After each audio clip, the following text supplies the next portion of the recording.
होंगे और एक बड़ा मौका होगा विद्यार्थियों के लिए जब सीएम एक सिंगल क्लिक से उन सभी बच्चों को 25,000 रुपए की जो राशि है वो वितरित की जाएगी, ताकि उस राशि से विद्यार्थी लैपटॉप खरीद सके, जिसे वे अपने परिजनों के साथ खुद जाकर मनपसंद लैपटॉप खरीदें।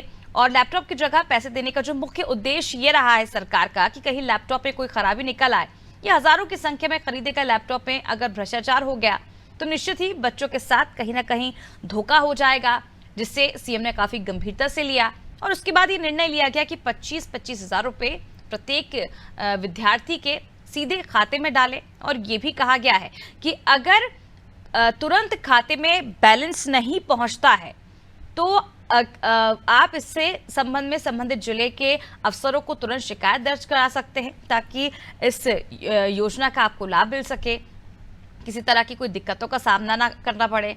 तो आज लाल परेड ग्राउंड पर एक क्लिक के जरिए सीएम शिवराज सिंह चौहान 78,000 से अधिक स्टूडेंट्स के खाते में 196 करोड़ रुपए से अधिक सीधे ऑनलाइन ट्रांसफर कर देंगे। चलिए ज्यादा जानकारी के लिए रुख करते हैं संवाददाता वैभव गुप्ता की ओर। वैभव, आज एक सिंगल क्लिक के जरिए सीएम शिवराज सिंह चौहान उन सभी प्रतिभाशाली बच्चों को 25,000 रुपए वितरित करेंगे। एक बड़ा दिन है आज बच्चों के लिए। बिल्कुल, एक बड़ा दिन है स्टूडेंट्स के लिए, टॉपर स्टूडेंट के लिए, क्योंकि मुख्यमंत्री शिवराज सिंह चौहान सीधे उनसे संवाद करने वाले हैं। भोपाल जिले के साथ ही भोपाल के जो आसपास के जिले हैं, रायसेन की बात करें, राजगढ़ की बात करें, सीहोर की बात करें, तो करीब 3 से 4 जिलों के जो स्टूडेंट्स हैं वो आज लाल परेड मैदान पर पहुंचेंगे। मुख्यमंत्री शिवराज सिंह चौहान प्रत्यक्ष रूप से इनसे संवाद करेंगे और करीब 196 करोड़ रुपए से ज्यादा की राशि इनके खातों में डाली जाएगी। मुख्यमंत्री शिवराज सिंह चौहान लगातार यही कह रहे हैं कि मध्य प्रदेश के जो स्टूडेंट्स हैं उनमें प्रतिभा की कोई कमी नहीं है और उनकी प्रतिभा को निखारने का काम शिवराज सरकार के द्वारा किया जाएगा। और लगातार हम देख रहे हैं कि जो टॉपर्स होते हैं, टॉपर्स के लिए मध्य प्रदेश में कई सारी योजनाएं बनाई गई हैं और इसके तहत ही मेधावी छात्र योजना है, जिसके तहत लैपटॉप की राशि इनके खातों में डाली जाएगी। मुख्यमंत्री शिवराज सिंह चौहान ने इससे पहले एक वीडियो मैसेज भी स्टूडेंट्स के लिए वायरल किया था, तो उन्होंने पहुंचाया था कि वो यही कह रहे हैं उस मैसेज के माध्यम से कि हमारी सरकार का उद्देश्य है कि मध्य प्रदेश के जो छात्र हैं उनको बेहतर शिक्षा मिल सके, बेहतर सुविधाएं मिल सके। जो शिक्षण संस्थान होते हैं अगर वो बाहर पढ़ना भी चाहते हैं तो सरकार के द्वारा ही तमाम तरह की सुविधाएं उपलब्ध कराई जाएंगी। तो क्योंकि डिजिटली युग है और बिना लैपटॉप के ना तो स्मार्ट क्लासेस चल सकती है, ना पढ़ाई ठीक तरीके से हो सकती है, तो आज शिवराज सरकार के द्वारा जो स्टूडेंट्स हैं उन्हें पैसे दिए जाएंगे, उनके खातों में पैसे ट्रांसफर किए जाएंगे डीबीटी के जरिए, ताकि वे अपनी मनपसंद का लैपटॉप लेकर अपने आप को और सशक्त बना सकें। और चूंकि लैपटॉप रहेगा तो और अपने आप का जो कौशल हो सकता है उस अपना कौशल को और निखार सकेंगे। बिल्कुल वैभव, जिस तरह से तकनीक का ज़माना है, डिजिटलाइजेशन को बढ़ावा लगातार सरकार की ओर से दिया जा रहा है, तो ऐसे में अब कहीं ना कहीं बच्चों की जो पढ़ाई प्रभावित ना हो, बच्चे हाईटेक एजुकेशन ले सके, जिसके लिए अब सीएम शिवराज सिंह चौहान ने एक सराहनीय पहल की है। और होनहार बच्चों को, जिन बच्चों के इस बार 12वीं में 75 से ज़्यादा अंक हासिल किए, उन बच्चों को इस बार लैपटॉप के बदले 25,000 रुपये जो है वो ट्रांसफर किए जाएंगे, ताकि बच्चे अपने मनपसंद लैपटॉप खरीद सके और किसी तरह का जो भ्रष्टाचार है वो अधिकारियों द्वारा ना हो। इसकी भी एक कहीं ना कहीं जो शिकायत है वो अक्सर देखने को मिलती है, सुनने को मिलती है। अब इन शिकायतों पर विराम लगाते हुए सीएम शिवराज सिंह चौहान ने एक सिंगल क्लिक के माध्यम से 78,000 से ज्यादा बच्चों के अकाउंट में 25,000 रुपए जो है वो ट्रांसफर कर दिए जाएंगे, जिससे बच्चे अपने मनपसंद लैपटॉप खरीद सके और आने वाले दिनों में उन्हें किसी तरह की जो तकलीफों का सामना ना करना पड़े। बने रहिए आप हमारे साथ वैभव, आपसे और जानकारी हम लेंगे।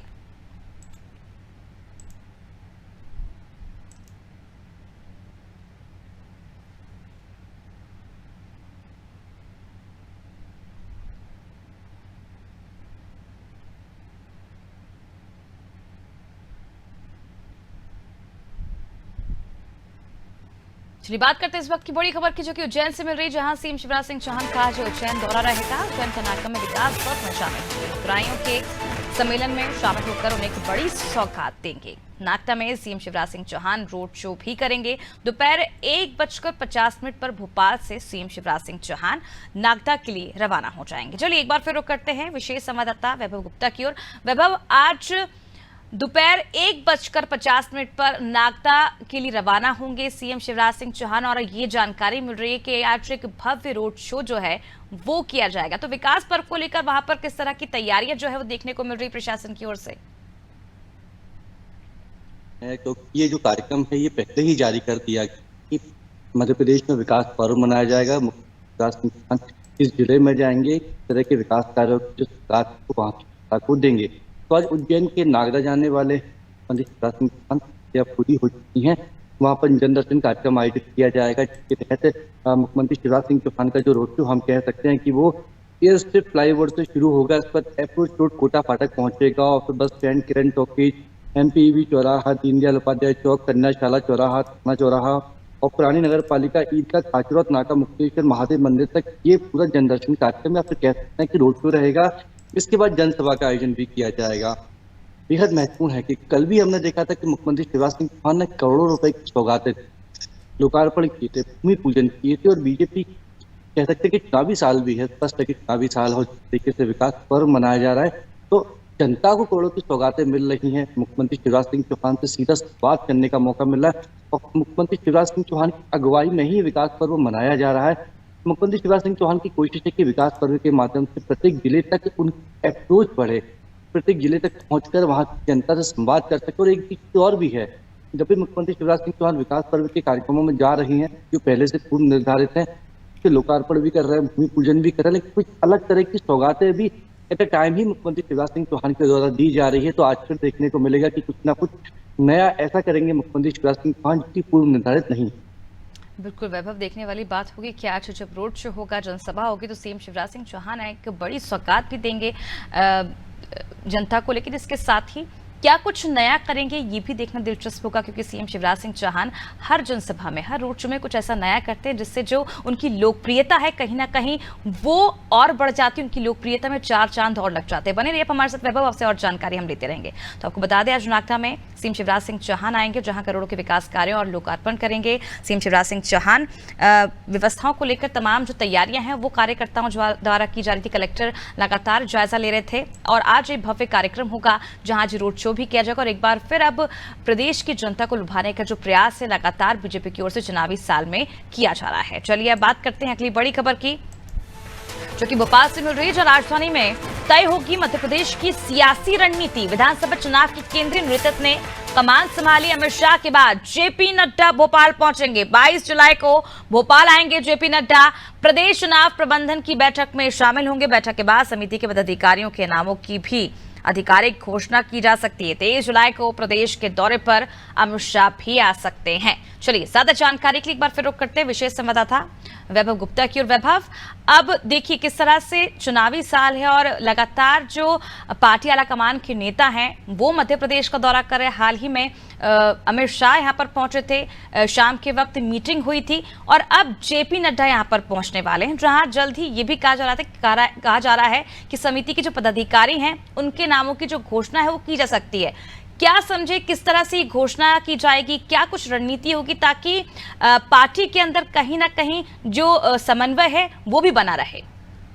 रणनीति बिल्कुल स्पष्ट है कि दिल्ली ने मध्य प्रदेश की सभी चीजों को अपने हाथ में ले लिया है और लगातार हम देख रहे हैं जब से अमित शाह का दौरा हुआ, उससे पहले चुनाव प्रभारी की घोषणा की गई, भूपेंद्र यादव को प्रभारी बनाया गया और सह प्रभारी अश्विनी वैष्णव को बनाया गया। उसके बाद अमित शाह भोपाल आते हैं, करीबन 2.5 घंटे बैठक चलती है बीजेपी कार्यालय में और जो बैठक थी वो बैठक में बीजेपी के वरिष्ठ नेता मौजूद थे, वहां उनका परिचय करा था। और जब अमित शाह परिचय कराएंगे चुनाव प्रभारियों का तो स्पष्ट है कि वो एक संदेश देना चाहते हैं कि अब सारे फैसले इनकी मर्जी से ही लिए जाएंगे। और फिर जेपी नड्डा आने वाले हैं, 22 तारीख को जेपी नड्डा आएंगे, उनके साथ अश्विनी वैष्णव भी आ रहे हैं, भूपेंद्र यादव भी आ रहे हैं और क्योंकि इसके बाद 23 तारीख को उज्जैन में आने वाले हैं अमित शाह और इसके बाद अमित शाह के दौरे लगातार बढ़ते जाएंगे, जेपी नड्डा के दौरे लगातार बढ़ते जाएंगे। तो स्पष्ट कर दिया है केंद्रीय नेतृत्व ने कि केंद्रीय नेतृत्व के हिसाब से मध्य प्रदेश का चुनाव लड़ा जाएगा। अमित शाह लगातार रणनीति बना रहे हैं, जेपी नड्डा लगातार आ रहे हैं और हमने देखा कि क्योंकि चुनाव प्रबंधन समिति की एक बड़ी बैठक भी जेपी नड्डा के नेतृत्व में होनी है। उसके बाद जो समितियां हैं उनके नामों का ऐलान किया जाएगा। मध्य प्रदेश के सभी जिलों से प्रभारियों को बुलाया गया है। प्रभारी इस बैठक में शामिल होंगे, अपनी फीडबैक रिपोर्ट देंगे। फीडबैक रिपोर्ट के बाद एक प्रेजेंटेशन भी होगा। उसके बाद तैयारियों को अंतिम रूप देने की कोशिश बीजेपी के द्वारा की जाएगी। या कह सकते हैं कि जो बैठक होगी, उसकी रिपोर्ट उसको दिल्ली पहुंचाया जाएगा। दिल्ली से रिपोर्ट के आधार पर जो रिजल्ट चाहिए और जहां कमी दिख रही है, उस कमी को किस तरह से दूर करना है, उसकी जानकारी भेजी जाएगी मध्य प्रदेश पर। फिर मध्य प्रदेश के जो नेता है उस रिपोर्ट पर ही काम करेंगे। बिल्कुल, जिस तरह से वैभव कांग्रेस की सरकार गिराने के बाद जिस तरह से बीजेपी लगातार काम कर रही है, जो खामियां पिछले चुनाव में हुई थी, कमजोरियां देखी गई थी, उस पर मंथन किया गया और अब वो समय है, क्योंकि चुनाव नजदीक है, वो समय है जब उन खामियों को, उन कमियों को पूरा किया जाए। जनता को हर हाल में लुभाने का जो प्रयास है वो सीएम शिवराज सिंह चौहान द्वारा किया जा रहा है और पार्टी आलाकमान के जो नेता हैं वो लगातार मध्य प्रदेश का दौरा कर रहे हैं, कार्यकर्ताओं से मुलाकात कर रहे हैं, नेताओं से मुलाकात कर रहे हैं। इसके साथ ही हर क्षेत्र की जो रिपोर्ट है वो भी मांगी जा रही है कि किस तरह से बीजेपी ने पिछले सालों में काम किया है और जो कमियां पाई गई थी उसे किस तरह से भरना होगा, किस तरह से कमियों को दूर करना होगा। लगातार उस पर काम किया जा रहा है। अब देखने वाली बात हो कि आने वाले चुनावों में बीजेपी को इसका कितना फायदा पहुंचता है। बनी रहिए हमारे साथ वैभव, आपसे और जानकारी हम लेंगे।